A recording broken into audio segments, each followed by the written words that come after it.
नमस्कार दोस्तों। हर साल जब जनवरी का महीना आता है तो एक सवाल हर किसी के मन में होता है, मकर संक्रांति 14 जनवरी को है या 15 जनवरी को।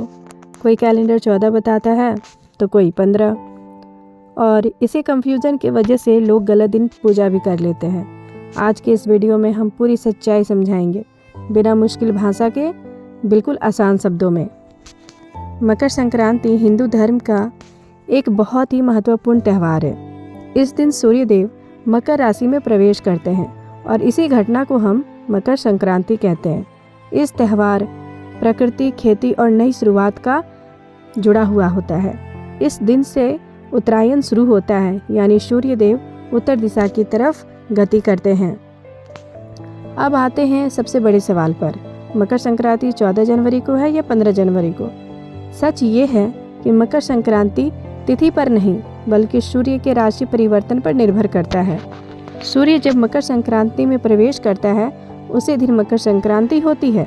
कभी कभी ये घटना 14 जनवरी को हो जाती है और कभी कभी ये 15 जनवरी की सुबह को।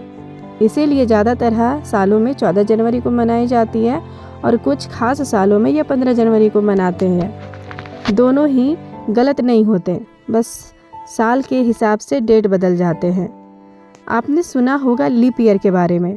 हर साल 4 साल के बाद फरवरी में एक दिन बढ़ जाता है और इसी वजह से सूर्य के राशि परिवर्तन का समय थोड़ा आगे पीछे हो जाता है। इसी का असर मकर संक्रांति पर भी पड़ता है। इसीलिए यह कभी 14 को मनाया जाता है और कभी 15 को। ये बिल्कुल वैज्ञानिक और प्राकृतिक प्रक्रिया है। धार्मिक रूप से मकर संक्रांति को बहुत शुभ माना जाता है। इस दिन स्नान, दान, तिल गुड़ का सेवन, सूर्य उपासना किए जाते हैं। वैज्ञानिक रूप से देखा जाए तो ये दिन के बाद दिन लंबे होते हैं, रात छोटी होने लगती है और ठंड धीरे धीरे कम होने लगती है। ये प्राकृतिक के बदलाव का संकेत होता है।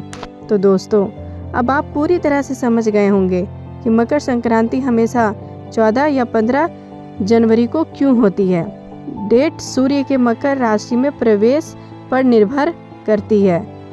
इसमें कोई भ्रम या अफवाह नहीं है।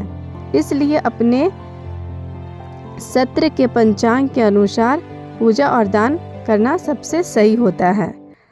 अगर आपको ये जानकारी पसंद आई है तो वीडियो को लाइक ज़रूर करें और इस इम्पोर्टेंट ज्ञान को शेयर करें।